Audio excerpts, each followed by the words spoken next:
Well, it's time now for our message. And would you welcome from Reflections of Truth, Reverend Rhonda? Welcome to Unity of Melbourne. Thank you, Bill. Good to be with everybody this morning. And Bill, I love that version of one of my favourite songs, and it just brought that idea of all the world coming together so well. Loved it. Thank you. And thank you for the invitation to speak this morning. It's good while there's daylight saving because I can be with you for this hour and still attend at Unity Brisbane for the next hour. I'm not sure how long you stay on daylight saving, but it certainly works at the moment. And that song brings to mind that idea that how we see things makes the difference, how we use our gift of imagination, and how we see the world around us. I'm sure you'll have heard this couplet from Dale Carnegie. Two men looked out from prison bars. One saw the mud, the other saw stars. And it's really our choice whether we see the stars or the mud. Eric Butterworth said, our job is not to set things right, but to see them right.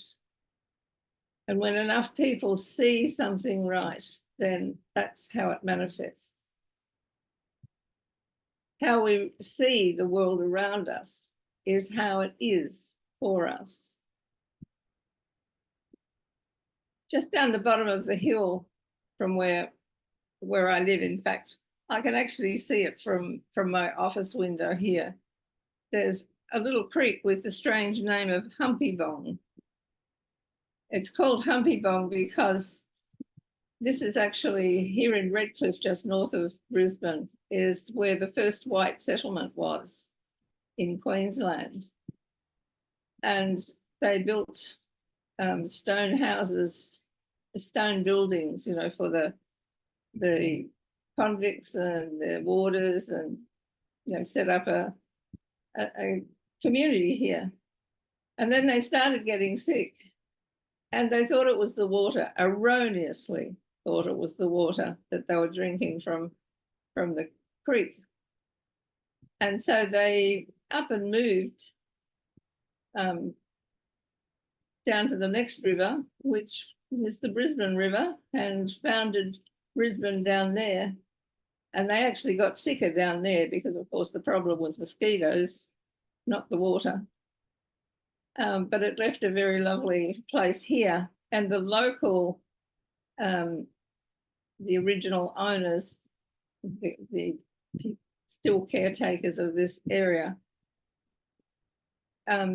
saw all these empty houses that had been left behind, and are greatly puzzled about these strange people that came and then went again. And in their language, they called it the area Humpy Bong, meaning empty houses, or actually dead houses. And so we have Humpy Bong Creek, and down at the end of my street is really where it then goes underneath a car park and out into the sea. And just before it does that, there's a lovely fountain. Well, I see it as a lovely fountain. There's a little Japanese-style bridge across the creek that I use probably at least every day because it's the shortest way to the shops, or it's nice to walk along the creek. And from the creek, you just look up the creek, and here's this lovely fountain with it, you know. And because I walk early in the morning, the early morning sun catches it, and it just sparkles in the sun, and I just love looking at it. So I was quite horrified when my walking companion remarked one day about what an eyesore it was, because the council have never painted the actual stand that the fountain's on. And I was just flabbergasted because I'd never even noticed the stand. And sure, it's just bare metal, not very attractive. But I had never actually seen that until she commented on it a couple of times. And I thought, wow, so while I'm looking at the beautiful water, she's looking at the stand and wishing the council would paint it. And it just seemed to me such an illustration of what we see and how we see things. They turn the water, this water in the fountain off at 10 o'clock at night, and I can actually hear it from my unit. And so if I'm still reading and the fountain turns off, it's kind of a sign that time to put the book down and go to sleep. So I sort of live with that fountain every day. So we can see something as a thing of beauty, or we can see the same thing as an eyesore. How we see the world determines how it is for us. We can choose to see beauty, or we can choose to focus on ugliness. And that will determine what we believe and how we feel. We'll believe we live in a world of beauty or otherwise. We can focus on the fault we see in those around us, or we can see beyond that to the Christ within them. We can see our body as aging, focusing on what we can no longer do. Or we can choose to be thankful for what we are still able to do and explore new ways of using what does still work. And I haven't done it yet, but my next plan for physical exercise and fun is pickleball. Have you heard of pickleball? Is it as popular down there as it is here? It's worldwide craze, so I guess it is. And it's quite close handy to me here. So I'm going to go along on Thursday nights and join a beginner's class and learn to play pickleball. It looks like a lot of fun, a sort of cross between tennis, table tennis, and a few other things thrown in. When challenges do arise, and believe you me, they do, it's so easy to slip into despair and feel overwhelmed. So important to know we can choose between giving power to the outer circumstance or taking time to see it another way. The challenge is to respond, not to react. Or as Eric Butterworth put it, things may happen around you and things may happen to you, but the only things that matter are the things that happen in you. We can choose to be happy, or we can choose otherwise. And the latest research shows that the happier one is, it actually affects our longevity. So happiness was significantly associated with lower mortality. So be happy to live longer. I have a much loved neighbour in the units here called Lynn. Lynn's well up there in age, certainly well into her 80s. At least I think so, I wouldn't ask. And she's been diagnosed with a whole lot of things, so many things. And she had to make the choice between, having heavy duty medical treatment that may or may not work and probably would only prolong her life a short while. Or what she did choose was to simply stay in her unit, make the most of every day, enjoy everything around her, the breeze coming in the door. She keeps her door open so friends can drop in from other units. And she's such a positive, happy soul that we do drop in. You feel better when you go and visit Lynn. And I think she's just a wonderful example of choosing to be happy regardless of outer circumstances. Now, before I go any further, am I wasting your time here? Do you always see things right? Are you always happy? Do you always see beauty around you? Do you always see the good in everyone? Well, I can see the half grins on their faces, so I think I'll continue with this, this talk.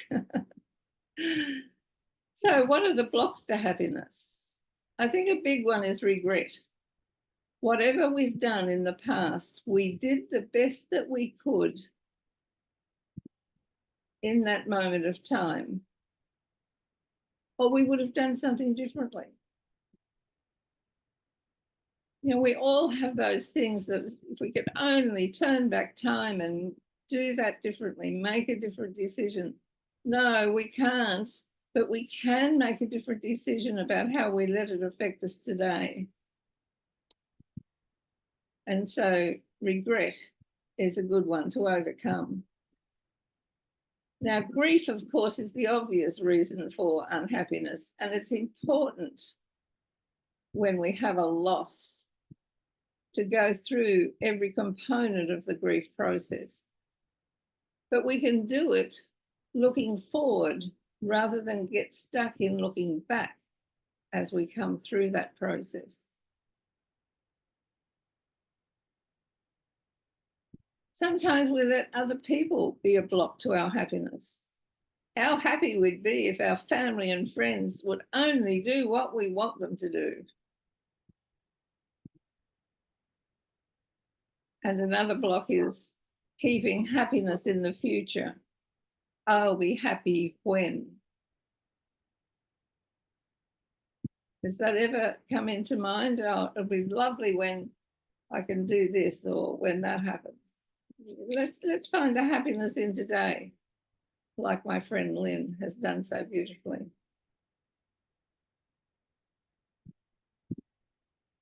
Lent is an opportunity to choose to be happy. We're currently in the traditional Christian period known as Lent, leading up to Easter. Lent represents the 40 days Jesus spent in the wilderness, and for many means 40 days of fasting in some form or other. In Unity, we suggest that the best thing to fast from for 40 days and all the time is negative thinking that leads to negative feeling, that leads to negative speaking and negative actions.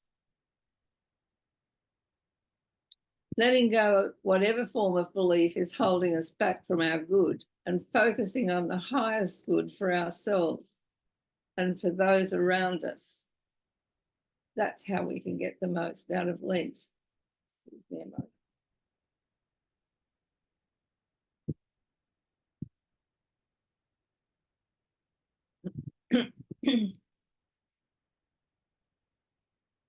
Another good anecdote to any and their happiness is gratitude. To just take time to think of all the things that we can be grateful for. And again, my friend Lynn is such an example of that. She's so grateful for the unit that she lives in.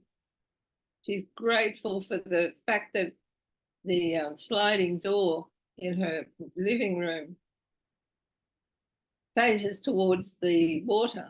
And so she gets a nice, cool breeze off the Moreton Bay. She's grateful for flowers that her family seem to keep her well supplied with. She's grateful for the television that keeps her entertained and, strangely enough, educated. I'm amazed at the number of not just fiction things that she watches, but documentaries.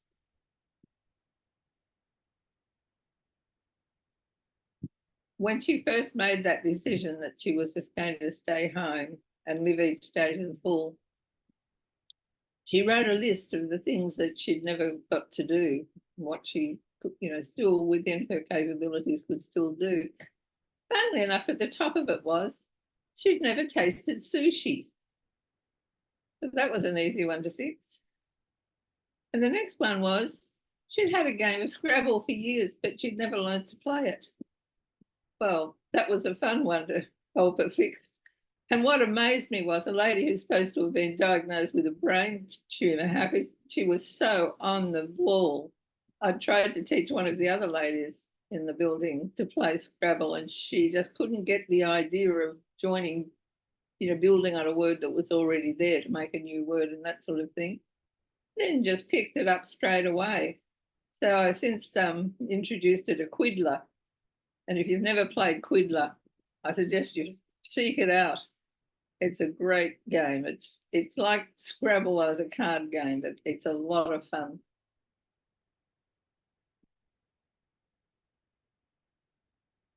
And another thing to help us to keep unhappiness at bay is laughter. Now, there's a group down on the jetty just within 3 minutes walk of my unit that do laughter yoga. And I'm ashamed to admit I've never gone and tried it out, but it sounds like such a great idea that they actually induce people to laugh. And of course, once you start laughing and a group of people start laughing, the more you laugh, the more you laugh. So I thought at that point of the talk that I really would need to have some humour thrown in here. So I Googled to find something suitable and funny. And then I gave up and I thought, well, let's just try Finder and put humour into the Finder and see what comes up. And miscellaneous jokes came up between church policy and sexual conduct policy. I'm not sure how it got into the same folder as those two. But anyway, off that sheet, I enjoyed rereading this one again. Once a philosophy professor gave a final exam with only one question, even after a whole semester dealing with a broad array of topics. The class was already seated and ready to go when the professor picked up his chair, plopped it on his desk, and wrote on the board, "Using everything we have learned this semester, prove that this chair does not exist." Well, fingers flew, documents printed.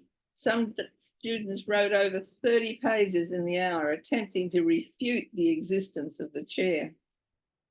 One member of the class, however, was up and finished in less than a minute. Later, when the grades were posted, the rest of the group wondered how he could have got an A when he'd barely written anything at all. His answer consisted of 2 words: "What chair?" Getting back to Lent. Giving up negativity forever is a big ask. But if we could give it up for 40 days, we would change our habitual way of thinking. If 40 days seems daunting, perhaps we could decide to give up negativity for 1 day. Then the next day, focus on giving it up for that day. By the time we got to Easter, we would find that checking our thoughts and words, we'll find that being positive comes naturally.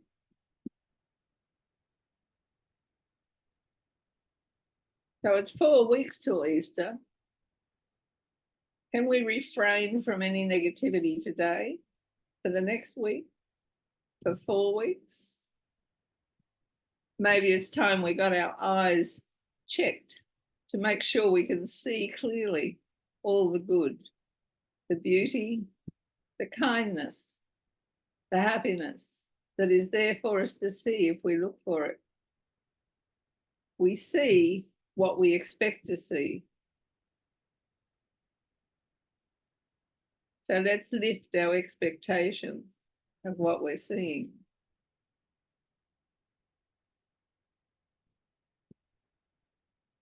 I'd like to share a reading from Eric Butterworth's book, In the Flow of Life.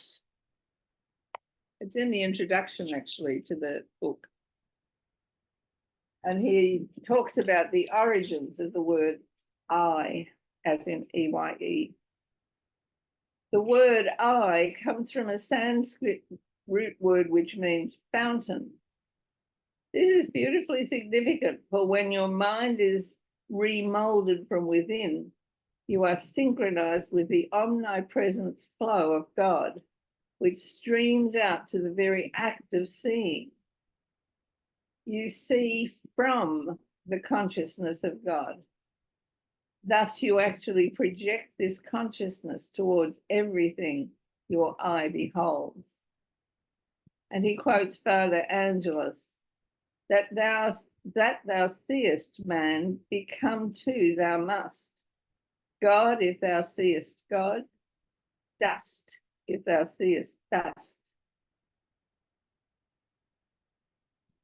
And he concludes, what you see you become because of the outforming process of mind. And of course, we know all about that outforming process of mind in unity. So can we choose to see the good in everything and everybody around us? Can we treat ourselves as expressions of spirit deserve to be treated? I say we can. Think of Bob the Builder. Can we do it? Yes, we can. Would you like to say that with me? Can we do it? Yes, we can. And I'm going to give you the opportunity to put that into the first person, if you wish, during a time of meditation. So I invite you to ask yourself these questions, to ask of your own indwelling Christ, your own inner Lord, and ask if there's anything that would change your happiness level if you were to choose to give it up.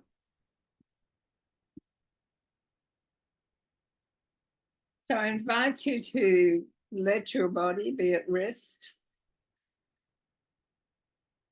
to just breathe out as far as you can as you breathe out anything negative that comes to mind.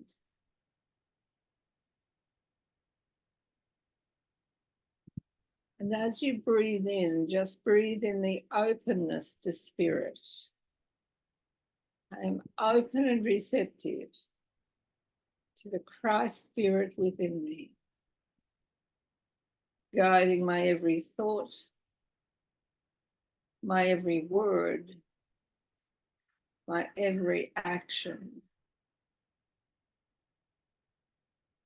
Knowing that my guidance brings only good to me and to those around me.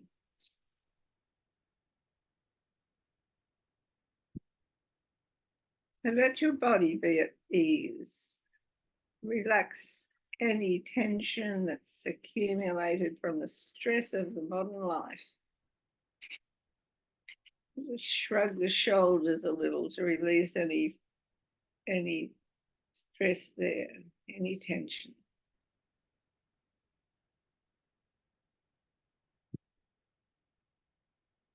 Imagine being surrounded by a beautiful light, a beautiful soft light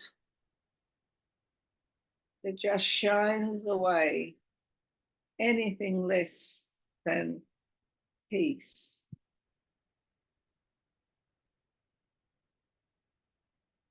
Anything less than gratitude. Anything less than joy.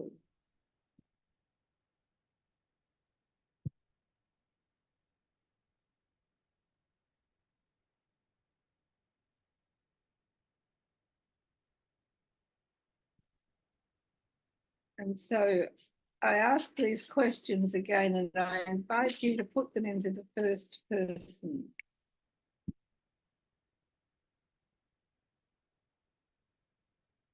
Can we refrain from any form of negativity today?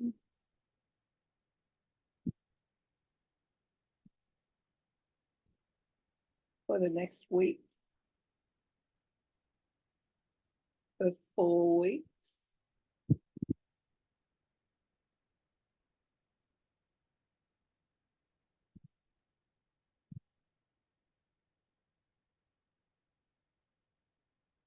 Can we choose to see the good in everything and everybody around us?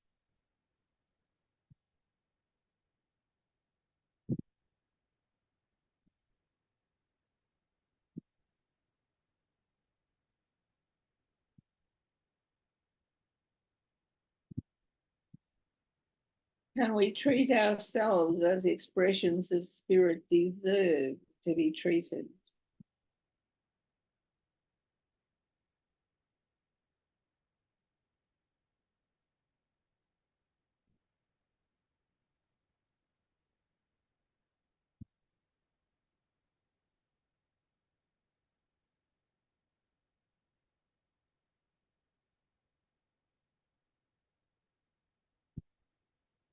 Can we choose to live in the positive,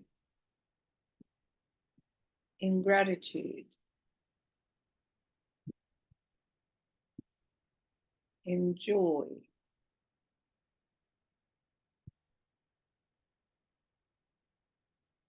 I say, yes, we can. Yes, we can.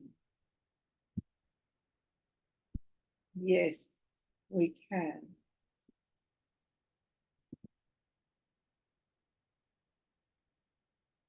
So let's take a couple of minutes to sit in the silence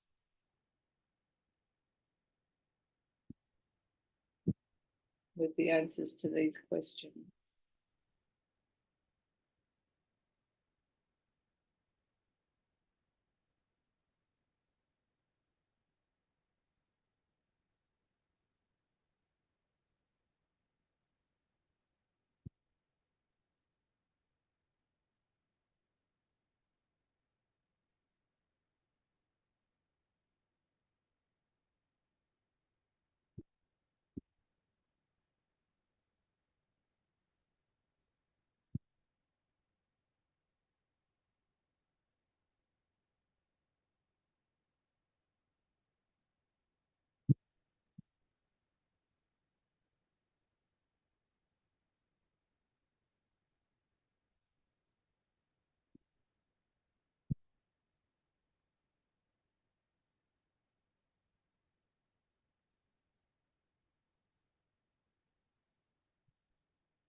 Loving spirit, as we feel that peace within,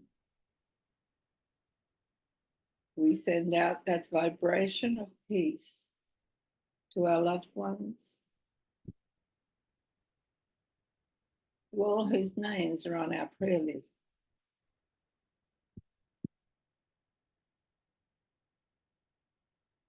We send out that vibration of peace to people anywhere on the planet who are facing times of challenge.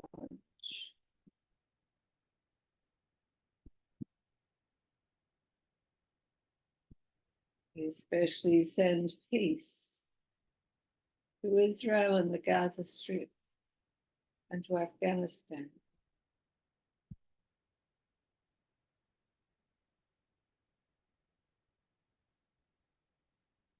Imagine all living together in peace and harmony.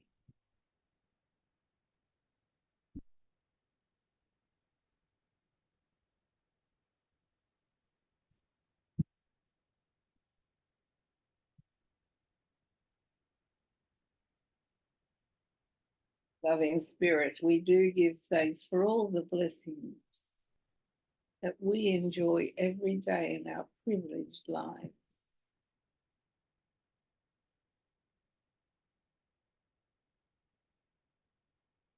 We hold to the consciousness of gratitude, giving thanks for all that is part of our lives.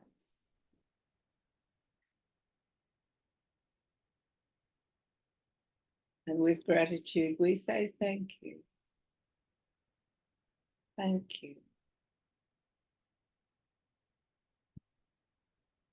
And I invite you to sit on listening to the words of this song that sum up that feeling so well.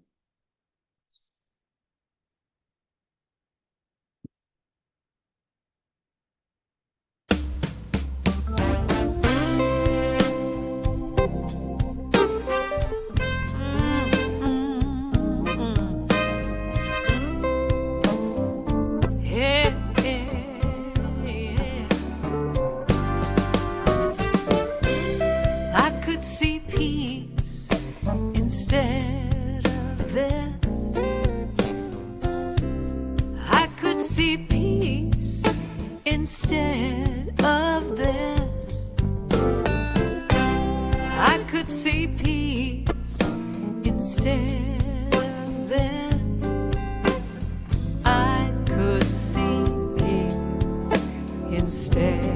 of this, I could see peace. Instead of this, I could see peace. Instead of this, I could see peace. Instead of this, I could see peace. Instead of this, when I feel lost and I don't know where to go, it's always up to me. What I focus on will grow.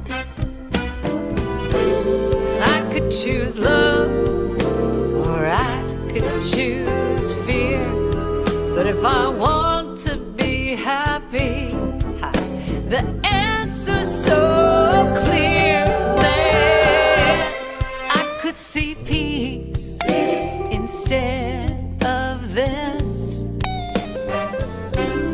I could see peace instead of this.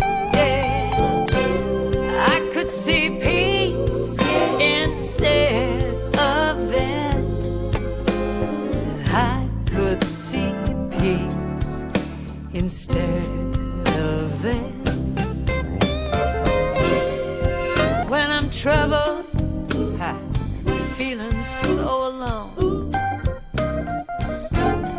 love is always with me, and grace will bring me home. Love is the healer. Love is all I see.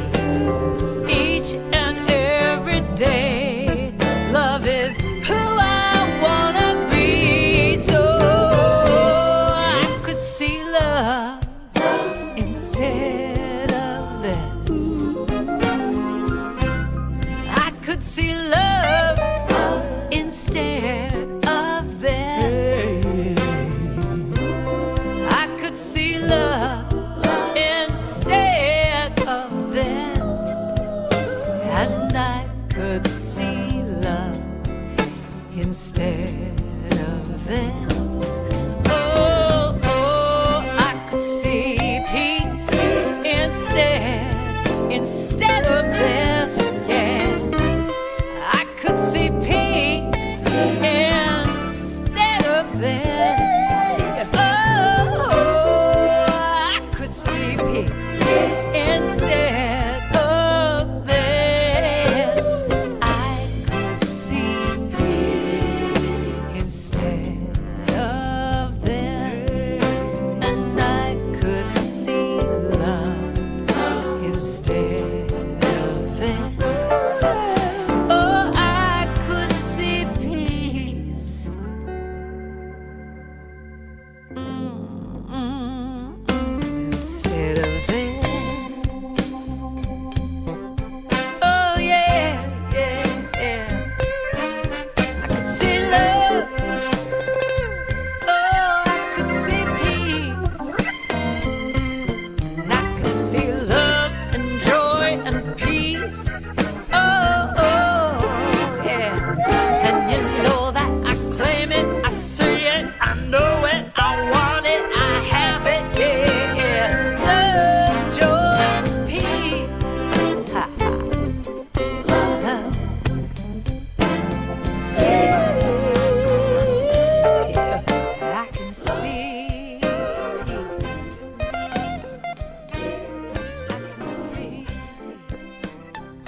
Wow.